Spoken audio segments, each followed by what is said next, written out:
اعوذ باللہ السمیع العلیم العظیم الحفیظ بوجہ الکریم وسلطانہ القدیم من الرجس مخبص الشیطان اللعین الرجیم وقبیلہ ونفخہ ونفسہ وہمزہ بسم اللہ الرحمن الرحیم۔ تمام نبیوں کے سردار حضرت محمد صلی اللہ علیہ وآلہ وسلم اور تمام مذاہب کے سردار دین اسلام کے پیروکاروں، سلام علیکم، طبتم، برکتیں اور رحمتیں ہوں آپ پر۔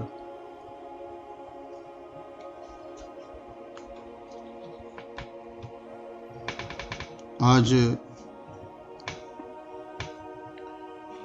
سورۃ الملک جو ہے اس پہ کچھ گفتگو آپ سے ہوگی۔ سورۃ الملک جو ہے اس کا نام اسی پہلی آیت سے ہی لیا گیا، تبارک الذی بیدہ الملک، تو اسی سے سورۃ الملک جو ہے ویسے بنا دی۔ اس کی 30 آیات ہیں، ٹھیک ہے، اور یہ حضور صلی اللہ علیہ وآلہ وسلم کی حدیث سے جو ہے وہ یہ ثابت ہے۔ 30 آیات۔ حضرت ابو ہریرہ رضی اللہ تعالیٰ عنہ بیان کرتے ہیں کہ حضور صلی اللہ علیہ وآلہ وسلم نے فرمایا، قرآن کی ایک سورہ میں 30 آیات ہیں، وہ جس شخص کی بھی شفاعت کریں گی اس کی مغفرت کر دی جائے گی۔ ابو داؤد شریف میں یہ حدیث آپ کو مل جائے گی، حدیث نمبر جو ہے یہ 1400 ہے۔ ترمذی شریف میں حدیث مل جائے گی، وہاں یہ حدیث نمبر 2891 ہے۔ ابن ماجہ میں یہ حدیث مل جائے گی، وہاں یہ حدیث نمبر 3786 ہے۔ مسند امام احمد میں یہ حدیث مبارکہ ہے، اور مصنف عبد الرزاق کی جو ہے اس میں ہے۔ صحیح ابن حبان میں یہ حدیث مبارکہ ہے، شعب الایمان جو ہے اس کے اندر یہ حدیث مبارکہ ہے۔ اس سے آپ کو 2 مسئلے ثابت ہو گئے۔ پہلا، جو آپ کے امام نے یہ کہا ہے کہ بسم اللہ الرحمن الرحیم سورت کا جز نہیں ہوتا، دیکھا آپ کے امام کی کتنی نظر ہے۔ تو اس لیے کسی ملک میں 6 مہینے رہنے کے بعد بندہ علامہ نہیں بن جاتا، کو تھوڑی سی تحقیق بھی کرنی پڑتی ہے۔ اب اگر آپ بسم اللہ الرحمن الرحیم کو شامل کریں گے تو 31 بن جائیں گی۔ تو حضور کی حدیث ہے 30 آیات کی ایک سورہ ہے، تو پتہ چلا بسم اللہ سورت کا جو، اس لیے ہم لوگ بسم اللہ اونچا نہیں پڑھتے الحمد سے پہلے۔ اب آپ کو سمجھ آ گئی ہے، اس کا جز ہی نہیں ہے۔ تو یہ ہمارا امام جو ہے نا، ایک تو بات یہ ہے کہ وہ کسی کا ملازم نہیں تھا، امام اعظم خود وہ اس دور کے بلینر تھے، ملینر نہیں بلینر تھے۔ ایک کسٹمر 7000 کا سودا اس وقت خرید کے جاتا تھا۔ لوگوں کی انویسٹمنٹ ساری آپ کے پاس تھی۔ اگر میں یہ کہہ دوں کہ سوئٹزرلینڈ کا جو سب سے بڑا بینک ہے اس کے برابر آپ کا بینک تھا تو یہ غلط نہیں ہوگا۔ تو اس لیے، اور جمعہ کے دن سب سے بڑا لنگر خانہ امام اعظم کا ہوتا تھا، سب سے بڑی دعوت آپ کی ہوتی تھی کوفے میں جی، اور خود پلے سے اپنی جیب سے روٹی کھلاتے تھے۔ تو اس لیے یہ تو توقع نہیں کریں گے جی کہ وہ کسی سے پیسوں کے محتاج ہوں گے، یہ تو کریں گے نہیں، ملازم نہیں وہ کسی کے، صرف اللہ کی رضا کی خاطر انہوں نے 84,000 کے قریب مسائل آپ کے جو آپ کو پیش آنے تھے وہ بنا کر آپ کو دے گئے ہیں۔ بجائے اس کے کہ ہم ان کا احسان مانتے، ہر وقت ان پہ ہر نماز کے بعد فاتحہ پڑھتے، ہم نے سپیکر کھول کے مہنگے مہنگے شروع کر دی۔ ان کو حدیث نہیں آتی تھی، ان کو نہیں آتی تھی، جو امام بخاری سے بھی کتنا عرصہ پہلے کے، جنہوں نے کتنے صحابہ کی تعظیم شرف ملاقات ہے اور زیارت کی ہے، ان کو نہیں آتی تھی تو تمہیں آتی ہے، بڑی بات ہے۔ تو یہ دلیل یاد رہے گی آپ کو۔ اب یہ 30 آیات ہیں، ایک بات تو یہ کلیئر ہوگی۔ دوسری کہ یہ جو 30 آیات جس کی شفاعت کریں گی اس کی مغفرت کر دی جائے گی۔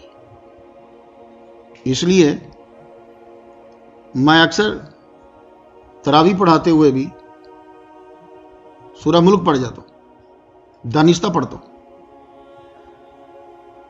اور عشاء کی نماز میں بھی ہماری مسجد میں کبھی چھوڑ دیتا ہوں، کیونکہ علماء یہ ہے کہ وہ کہتے ہیں کہ ایک ہی کو لازم نہ بنا لو، لیکن وہ میں نے ایک جگہ پڑھا تھا کہ قیام کے وقت جس نے سورۃ الملک پڑھی نا، تو پاؤں کی طرف سے جب فرشتے آئیں گے، وہ سزا عذاب آئے گی، تو وہ پاؤں بولیں گے ادھر مت آؤ، اس نے قیام کی حالت میں سورہ ملک پڑھی ہے۔ تو وہ میں پھر اس لیے میں دانستہ شروع ہو گیا، تراویح پڑھاتے ہوئے میں نے ماہ رمضان المبارک میں بھی تقریباً کثرت سے اس کو پڑھا، کیونکہ اگر میں خود نہیں عمل کروں گا تو پھر میں دوسروں کو کیسے بتاؤں گا۔ جب یہاں کبھی مس ہو جاتی ہے تو گھر جا کے بچی کو کہتا ہوں اب تم بولو، تم سنا دو مجھے۔ ہمارے اکثر نمازیوں کی بچوں کو سورۃ الملک یاد ہے، وہ گھر جا کے اپنے بچوں سے سنتے ہیں۔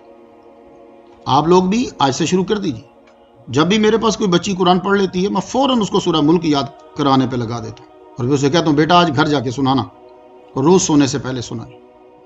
آپ سب لوگ بھی سن لیجئے، جتنے سن رہے ہو، جہاں جہاں سن رہے ہو۔ تو یہ 30 آیات آپ کی شفاعت کریں گی، اور جس کی شفاعت کریں گی اس کی مغفرت کر دی جائے۔ میں نے آپ کو کتابوں کے حوالے دے دی۔ حضرت انس بن مالک رضی اللہ تعالیٰ عنہ بیان کرتے ہیں کہ قرآن مجید کی ایک سورہ ہے جس میں 30 آیات ہیں، وہ اپنے پڑھنے والے کی طرف سے جھگڑا کرے گی حتیٰ کہ اس کو جنت میں داخل کر دے گی۔ اور انہوں نے کہا کہ وہ سورت کون سی ہے؟ تبارک الذی، یعنی سورہ ملک، یا الموجم الاوسط کے اندر ہے، حدیث نمبر 3627 ہے۔ یعنی یہ جھگڑا کرے گی، اسی لیے اس کا ایک نام مجادلہ بھی ہے۔ منجیہ تو ہے، مجادلہ بھی ہے، یہ جھگڑا کرے گی۔ یہ ساری زندگی، ایک دن نہیں، یہ کثرت کے ساتھ اپنی زندگی میں سورۃ الملک پڑھتا رہا ہے، یہ دوزخ میں نہیں جائے گا۔ قرآن جھگڑا کرے، قرآن تو اللہ کا کلام ہے نا،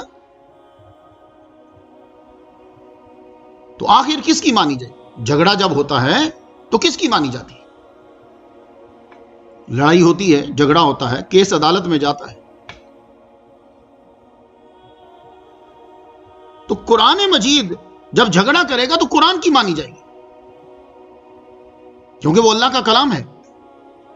تو اللہ کا کلام، امام احمد بن حنبل نے اسی لیے تو کوڑے نہیں کھائے نا، یہ اللہ کا کلام، ہم اس پہ ڈسکس نہیں کر سکتے، یہ اس کی صفت ہے، اس کو مخلوق نہیں کہیں گے ہم۔ تو دوسرا سن رہے ہیں آپ، یہ جھگڑا کرے گی آپ کے لیے۔ تو جو قیامت کے دن آپ کو جنت میں لے جانے کے لیے جھگڑ پڑے فرشتوں سے، تو ایسی سورہ کو آپ لوگ چھوڑ رہے ہیں۔ حضرت ابن عباس رضی اللہ تعالیٰ عنہ بیان کرتے ہیں کہ ایک شخص نے لا علمی میں ایک قبر کے اوپر خیمہ لگا دیا۔ اگر آپ کو نظر آئے کہ یہ قبر ہے تو آپ اس کے اوپر پاؤں نہیں رکھ سکتے، کیوں؟ اس کو تکلیف ہوتی ہے۔ مردے کو مردہ کتنا ہے؟ بہت نیچے، ایون کہ آپ ٹیک لگا کے بھی قبر کے ساتھ نہیں بیٹھ سکتے۔ آپ نے کبھی علماء سے سنا ہے کہ آپ جب جنازہ لے جا رہے ہو تو آپ دوڑ کے نہیں جا سکتے؟ کیوں؟ آپ دوڑیں گے تو اس کے جسم کو تکلیف ہوگی۔ میں حیران ہوا جب میں امریکہ میں آیا، میں نے ایک دفعہ ایگزٹ 2 بند دیکھے، تو میں نے کسی صاحب سے پوچھا کہ یہ ایگزٹ کیوں بند ہیں؟ تب میں نیا آیا تھا، بولے جنازہ جا رہا ہے۔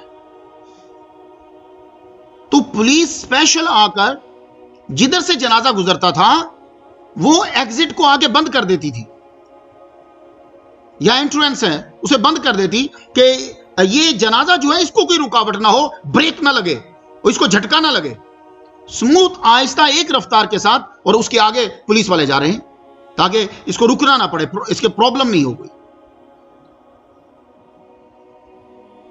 تو اس کے لیے رستہ کلیئر کرتے جاتے، دیکھ رہے ہیں آپ، یعنی ان کو بھی پتا ہے کہ مردے کے لیے رستہ کلیئر کر دیجیے۔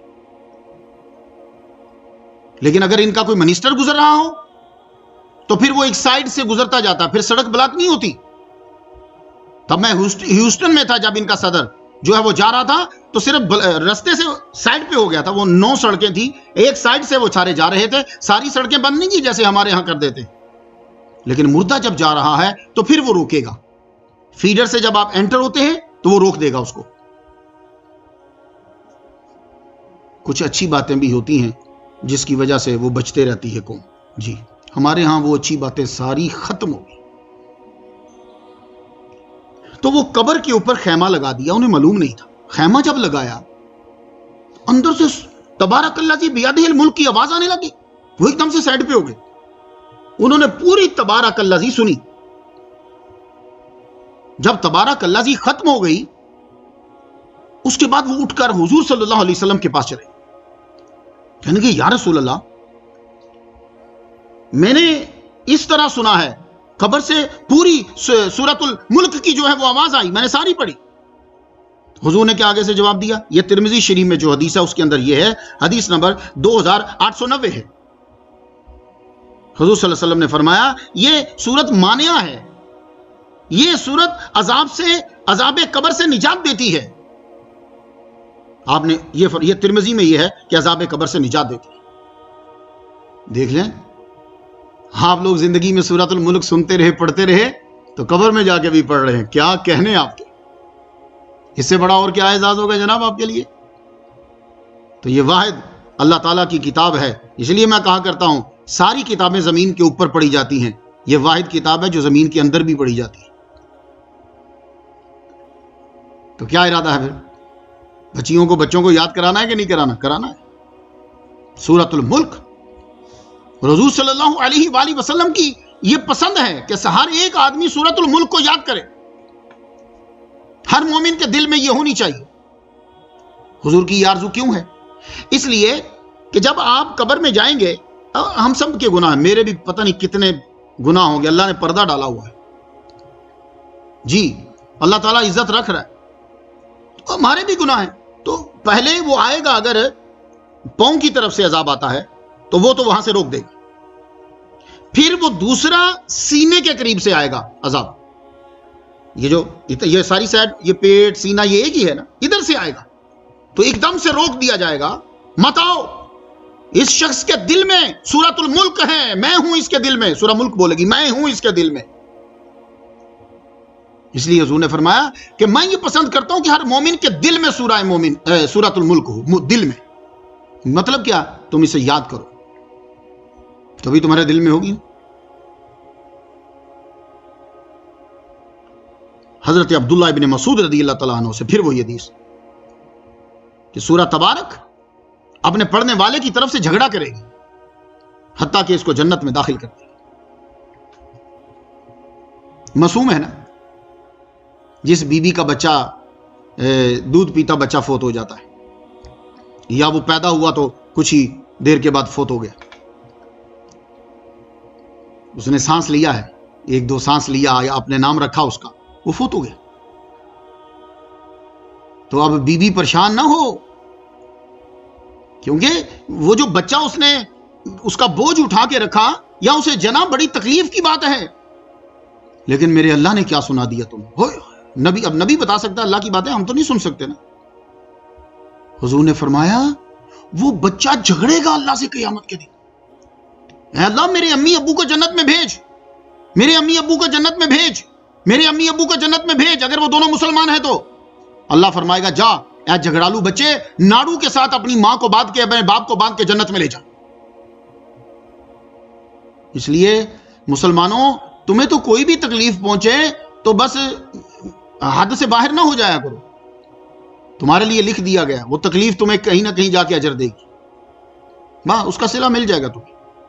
ایون کہ تمہیں کانٹا بھی اگر چبھ گیا, یہ اکثر بیویاں کپڑا سیتے سیتے سوئی چبھ جاتی ہیں, تمہارے اس سے بھی گناہ معاف ہو. اور بتاؤ, بیویاں تو فائدے ہی فائدے میں ہیں, گھر بیٹھے بیٹھے جنت سے تھوڑا سا کام کرنا ہے ان کا تو اتنا مسئلہ ہی کوئی نہیں.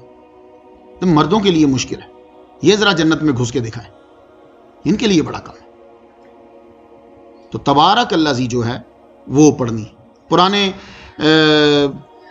اس لیے میں کہتا ہوں کہ بوڑھوں سے رابطہ رکھنا چاہیے. وہ مجموعہ وظائف وہ تقریباً پرانی ماؤں کے پاس ہے, ان کے گھروں میں ہوتا ہے.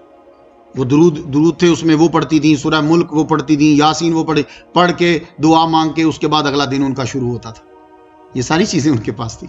تو اس لیے کبھی کبھی رابطہ کیا کریں دادی نانی سے. وہ پھر بتائیں گے یہ چیزیں ہیں بیٹے. ان کو چاہے حدیثوں کے نمبر نہ آتے ہوں لیکن ان کو باتیں بڑی پرفیکٹ ہوتی ہیں. انہوں نے ڈاکٹری پاس نہیں کی ہوتی لیکن ان کے نسخے کمال کے ہوتے ہیں. سمجھائیے آپ کو, ان کے نسخے کمال کے ہوتے ہیں. حضرت عبداللہ ابن مسعود رضی اللہ تعالیٰ عنہ نے فرمایا سورۃ تبارک جو ہے, سورۃ الملک جو ہے, پڑھنے والے کی قبر میں ایک شخص داخل ہوگا. کیا مطلب؟ وہ فرشتہ جو ہے وہ آتا ہے نا شکل, تو اس کے پیروں کی جانب سے آئے گا تو اس کے پیر کہیں گے تمہیں میری طرف سے آنے کا کوئی حق نہیں ہے, یہ شخص میرے پاس سورہ ملک پڑھا کرتا تھا. میرے پاس مطلب کھڑا ہو کے قیام کر کے, اس لیے نمازوں میں ہی اسے ڈال دو. ہو سکتا ہے کہ بندہ بھول جائے. ہمارے یہ ولی بھائی یہاں تلاوت کرتے ہیں, کسی دن نہیں آتے تو چلو ہم پڑھ دیتے. تو اگر تمہاری نمازوں کے اندر یہ آ جائے گی, 2 رکعتوں کے اندر 3 منٹ لگتے ہیں, اگر آپ 1 مہینہ اس کو مسلسل پڑھتے رہیں گے نا تو یہ 3-4 منٹ میں آپ پڑھ لیں گے. پہلے دن نہیں, 3 منٹ میں آپ پڑھ سکتے. تو نماز کے اندر ہوگی تو پھر اگر کوئی آ گیا تو سن لو, نہیں آیا تو مکمل ہوگی. تو پاؤں کی طرف سے جب آئے تو پاؤں تمہیں میری طرف آنے کا کوئی حق نہیں ہے, یہ بندہ میرے پاس سورہ ملک پڑھتا تھا. کیا مطلب؟ کھڑے ہو کے پڑھتا تھا. پھر وہ سینہ یا پیٹ کی طرف سے جب آئے گا تو یہ دل کہے گا تمہیں میری طرف آنے کا کوئی حق نہیں ہے, یہ شخص سورہ ملک پڑھا کرتا تھا. پھر وہ سر کی طرف سے اگر آتا ہے تو سر بولے گا تمہیں میری طرف آنے کا کوئی حق نہیں ہے, کیونکہ یہ شخص سورہ ملک پڑھا کرتا تھا. یہ سر اور یہ ادھر زبان, یہ سورہ ملک پڑھا کرتا تھا. تو یہ سورت عذاب قبر سے منع کرنے والی. مسلمانوں پریشانی اب کس چیز کی؟ اب تو تمہیں دھڑا دھڑ نیکی کرنی چاہیے, بس پڑھتے جاؤ, نیکی کرتے جاؤ. حضرت خالد بن مادان کہتے ہیں ایک شخص جو ہے وہ صرف سورہ ملک کی تلاوت کیا کرتا تھا بس, اور اس سے گناہ ہو جاتے تھے. جب ہم دنیا میں پھرتے ہیں نا تو پھر گناہ بڑے ہوتے ہیں, یاد رکھیے. اور خاص طور پہ ہم یورپ میں رہ رہے ہیں. اللہ اکبر, یورپ میں جو اپنی آنکھوں کو پاک رکھ لے, میرے نزدیک تو ولی اللہ وقت کا. وہ پاکستان میں جو لوگ رہ رہے ہیں ان کے لیے اتنا مشکل نہیں ہے, یہاں انتہائی مشکل ہے.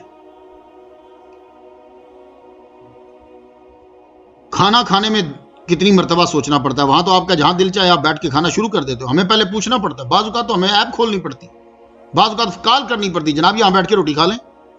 وہ پھر آگے سے کہتے ہیں ہاں جی یہاں کھا سکتے ہیں. یعنی اتنا مسئلہ بن جاتا ہے. تو مسلمانوں, امریکہ اور یورپ والوں, اب ذرا سنو, پھر ہمارے لیے تو یہی ہے ذریعہ. اب وہ فرماتے ہیں کہ وہ سورہ ملک پڑھا کرتا تھا, اس کے علاوہ وہ کوئی کام کرتا ہی نہیں تھا. تو جب وہ قبر میں گیا, عذاب آنے لگا, تو سورہ ملک نے اپنے پر اس کے اوپر بچھا دیے, اپنے پر اس کے اوپر بچھا دیے, اور کہا ہے میرے رب اس کو معاف کر دے کیونکہ یہ شخص میری بہت تلاوت کیا کرتا تھا. اس کی شفاعت کو رب تعالیٰ نے قبول فرما لیا. اور پھر کرم دیکھو رب کا, یہ اصول نہیں ہے یہ بس اس کی توجہ ہو جائے تو ہو جائے, یہ یاد رکھیے گا. اب یہ نہیں ہے کہ تم سارے گناہ کرنے لگ جاؤ اور سورہ ملک پڑھنے لگ جاؤ, نہیں. ایک آدمی وہ ہو گیا, یہ اس کا کرم ہے, لیکن کرم سورہ ملک کی وجہ سے ہوا. تو اللہ نے فرمایا ٹھیک ہے ہم اسے معاف کرتے ہیں, ہر گناہ کے بدلے 1 نیکی لکھ دو اور اس کا 1 درجہ جو ہے وہ بلند کر دو. اب اس کا مطلب یہ نہیں ہے کہ تم لوگ قتل کرو اور سورہ ملک پڑھ لو, نہیں. وہ گناہ کبیرہ, وہ کبیرہ ہیں, وہ تمہارے رہیں گے. گناہ جو حقوق العباد ہوتا ہے نا, وہ جب تک دے نہ لیں وہ معاف نہیں ہوتا. گناہوں کی قسمیں ہوتی ہیں. ایک گناہ ہوتے تم نے اللہ کی نافرمانی کی ہے, ایک گناہ ہے کہ تم نے بندے کو دکھ پہنچایا ہے. دونوں میں فرق ہے, یہ یاد رکھیے گا. تو جو بندوں کے حقوق ہے نا, وہ جب تک دے نہ لیں وہ معاف نہیں ہوتے. اب کسی بندے نے کسی کے 10,000 مار لیے, اس کے بعد وہ سوشل میڈیا پہ فیس بک پہ لکھ دے میرے سارے گناہ معاف کر دیں, 15 شبان ہے, کوئی نہیں معاف ہوں گے. وہ 10,000 دے پہلے اس کے. بات سمجھ رہے ہیں؟ آج کل لوگوں نے آسان سمجھا ہوا, بہترین لفظ لے کے فیس بک پہ چڑھا دیے, میرا کوئی کسی کو غلطی ہوئی اور دکھ ہوا تو معاف کر دیں. ہم 2 دفعہ کہتے ہیں, تجھے 3 تھپڑ مار کے بعد میں ہم لکھ دیں گے جو میں نے 3 تھپڑ مارے مجھے معاف کر دیجیے. اب 3 تھپڑ پہلے کھا, اس کے بعد بول کے مجھے معاف کر دیں, تب گناہ معاف ہوگا. جی یہ کیا مذاق بنا کے رکھا ہوا ہے, اگلے بندے کی بےزتی کر دی ہے, اس کو نقصان پہنچایا, اوپر سے فیس بک پہ لکھ دیا مجھے معاف کر دیجیے. ایسے کیسے معاف ہو جائیں گے؟ اب حدیث سن لو. شہید واحد بندہ ہے جس کے خون کا قطرہ گرنے سے پہلے گناہ معاف ہو جاتے ہیں, قرضہ معاف نہیں ہوتا. جاؤ حدیث پڑھو جا کے. جناب اس کا قرضہ معاف نہیں ہوگا، گناہ سارے معاف ہو گئے. کیوں نہیں؟ قرضہ کیوں نہیں معاف ہوگا؟ اس لیے کہ اس کا تعلق بندے کے ساتھ ہے. تو شہید مرنے سے پہلے لکھ جائے کہ فیس بک پہ لکھ دینا میرا معاف کر دیجئے، گناہ کوئی نہیں، قرضہ دینا پڑے گا. اب پیچھے سے کوئی بندہ دے یا اس کا خاندان دے یا کوئی، اس لیے جنازے پہ آپ نے دیکھا ہوگا اعلان کرتے ہیں جناب کسی بھی شخص کا اس نے کوئی قرضہ دینا ہو تو میں یہاں کھڑا ہوں، مجھ سے لے لیں. کیوں کہتے ہیں وہ؟ اسی لیے یہ پھنس جائے گا جا کے اندر، چاہے جتنا بڑا نیک آدمی ہوگا یہ پھنس جائے گا، کیونکہ یہ حقوق العباد ہے. ہم نے جب سے فیس بک آئی ہے سب سے زیادہ فیس بک دیسی بندے استعمال کرتے ہیں، انگریزوں کو میں نے بہت کم دیکھا ہے. اور اس کا استعمال ہی یہ ہے 15 شعبان مجھے معاف کر دے. کیسے معاف کر دے بھائی تجھے؟ تو نے ایک بندے کی بےزتی کی ہے، تم نے ایک بندے کی عزت کو اچھالا ہے، تجھے کیسے معاف کر دیں؟ جزاء سیئۃ سیئۃ بمثلھا، جو برائی کی ہے اس کا بدلہ وہی برائی ہے. اس کے بعد اب معافی مانگ، اب معاف کرے تو کرے. تو اس لیے آپ نے جس سے معافی مانگنی ہے اس کو خوش کرو، جا کے اس کو فیس بک پہ نہ بھیجو میسج، اس کو خوش کرو. وہ خوش ہو گیا تو ٹھیک ہے، یا پھر تم بھی اسی طرح اس سے وہ جو تم نے تھپڑ مارا وہ تھپڑ کھاؤ اس سے.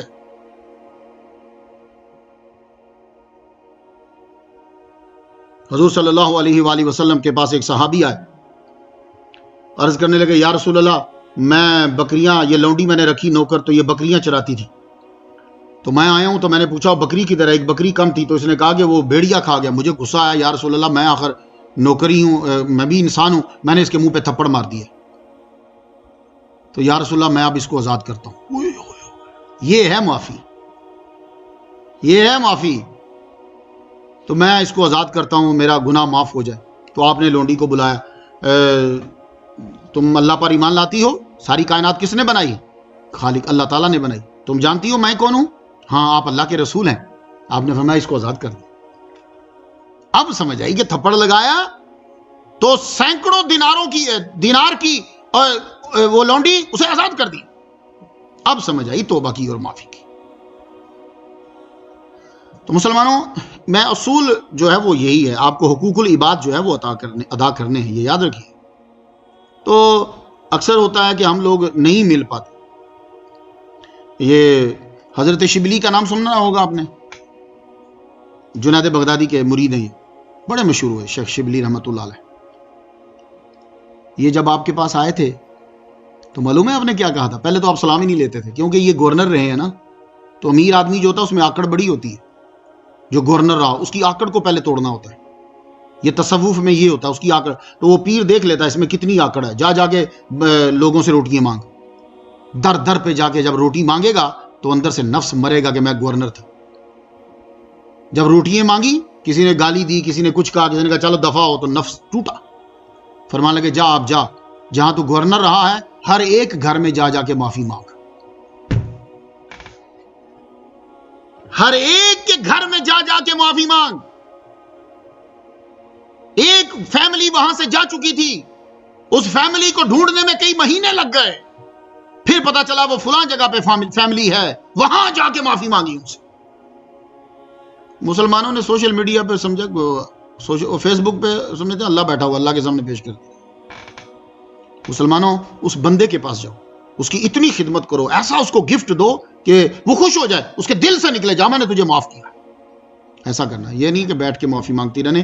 تو لیکن قرآن مجید پڑھتے، اب کہیں گے کہ پھر ہمیں قرآن پڑھنے کا کیا فائدہ ہوگا، ہمیں نیکی کرنے کا کیا فائدہ ہوگا. میں اس کا تمہیں بتاتا ہوں. جب تمہیں ڈر آ جائے گا نا کہ یار میں نے گناہ کیے ہیں، مجھے چاہیے کہ میں ان سے معافی مانگوں، یہ جب تم سوچنے لگ جاؤ گے نا، آدھا تو اللہ تعالیٰ کی رحمت تم پہ نازل ہو گئی، کیونکہ ندامت ہی توبہ ہوتی ہے. آدھا تو ہو گیا کرم. اب کیا ہوگا جب تم ڈر کے قرآن پڑھنے لگ گئے ہو، سورہ ملک پڑھنے لگ گئے ہو، جرم بھی ہیں، اب اللہ سبب بنائے گا. کوئی وہ سبب کیا بنائے گا؟ وہ جس بندے کے ساتھ تم نے زیادتی کی ہے نا اس کا دل نرم کر دے گا. وہ وہاں بیٹھے بیٹھے اپنی ہی جگہ پہ کہے گا یا اللہ پاک جس نے میرے ساتھ زیادتی کی ہے نا میں خود ہی معاف کرتا ہوں. یہ ہوگا اثر سورہ ملک. اب سمجھے تم لوگ وہ اللہ. اور قیامت کے دن اگر اللہ تمہیں معاف کرنا چاہے گا، تم نے سورہ ملک پڑھی ہوئی ہے، اب اللہ پاک کیا کریں گے؟ تم قرآن پڑھتے رہے ہو، نیکی کرتے رہے ہو، لیکن تم نے زیادتی بھی کی ہوئی ہے، تو اللہ پاک اس بندے کو تمہارے سامنے لے آئیں گے. یہاں یہ بندہ کھڑا ہے اور یہ کھڑا ہے، تو اب کیا ہوگا؟ اللہ پاک کہے گا تم اس کو معاف کرتے ہو؟ کہے گا نہیں جی میں نہیں معاف کرتا، اس بندے نے مجھے بڑا ستایا ہے، اس نے میری بڑی تذلیل کی ہے، میں اس کو معاف نہیں کرتا. اب اللہ چاہتا ہے کہ یہ قرآن پڑھتا رہا ہے, یہ خیرات کرتا رہا ہے, اس نے ندامت سچی کی ہے, اللہ اسے معاف کروانا چاہتا ہے, تو اللہ پاک کہے گا اگر تو ایسے پردہ ہٹائے گا, اگر تو اس کو معاف کر دے گا نا, تو میں تجھے یہ جنت کا ہے حصہ دوں گا. وہ بندہ جی یا اللہ پاک میں معاف کرتا ہوں اس کو. دیکھا, تو تمہاری سورہ ملک پڑھنے سے, تمہارے قرآن پڑھنے سے, تمہاری نیکی کرنے سے اس کے دل میں اللہ تعالیٰ ڈال دے گا. تو اس لیے اس کا مطلب یہ نہیں ہے وہ بندہ نہیں ملا, اول تو کوشش کرو اس کو ایسا گفٹ دو وہ خوش ہو جائے. تلاش کرو کہ اس کو کون سی چیز اچھی لگتی ہے, یا تلاش کرو کہ وہ کس مشکل میں ہے, اس کی وہ مشکل حل کر دو. تو دیکھو جب تم اس کی مشکل کو حل کرو گے, ایک دم اس کے دل سے نکل جاؤ میں نے تجھے معاف کیا. یہ اللہ سبب بناتا ہے مسلمانوں. یہ ہر ٹاپک مولوی کے لیے تو کوئی مشکل نہیں ہوتا, نکل جاتے ہیں, لیکن میں آپ کو یہ بتانا چاہتا ہوں کہ سورہ ملک پڑھتے رہیے اور اللہ تعالیٰ سے یا اللہ پاک بڑے گناہ ہوئے, ہم تو بھول بھی گئے ہیں کہ کس کس کے ساتھ زیادتی کی ہے. مالک جو میں نے تیری نافرمانی, اب ذرا جملے میرے دھیان سے سنا, سب عورتیں بیویاں سنیں, اے اللہ جو تیری نافرمانی کی ہے وہ تو معاف کر دے, اور جو بندوں کو دکھ پہنچایا ہے تو معاف کروا دے. یہ پکا کر لو جتنے دن باقی رہ گئے ہیں. پھر سن لو, اے اللہ جو تیری نافرمانیاں کی ہیں وہ تو معاف کر دے, کیونکہ تو رحمان و رحیم ہے, اور جو ہم نے بندوں کو دکھ پہنچائے ہیں اے مالک تو معاف کروا دے. جی وہ صرف فیس بک پہ لکھنے سے معاف نہیں ہوں گے, معاف کروا دے. وہ پھر اللہ اس کے دل میں ڈالے گا, وہاں بیٹھا بیٹھا تیرا نام اگر یاد ہے تو, نہیں یاد تو ویسے بولے اللہ پاک میں نے سب کو معاف کیا. تو یا تم زندہ ہو, تمہیں معلوم ہے, تو کسی نہ کسی طرح اس کو کوئی گفٹ دو, کوئی چیز دو, یا جو نقصان پہنچایا ہے اس کا وہ نقصان پورا کر دو. حضرت انس رضی اللہ تعالیٰ عنہ بیان کرتے ہیں, حضور صلی اللہ علیہ بیان کرتے ہیں کہ میں نے ایک تعجب خیز چیز جو ہے وہ دیکھی. میں نے دیکھا کہ ایک شخص بہت گناہ کرتا تھا. اب یہ گناہ کون سے ہیں؟ نماز نہیں پڑھتا تھا, یعنی اللہ تعالیٰ کی نافرمانی کر, نماز نہیں پڑھ رہا, کچھ اور کر رہا ہے. تو جب آپ بندوں کو تنگ کرتے ہیں نا, پھر اللہ تعالیٰ کا غضب آتا ہے.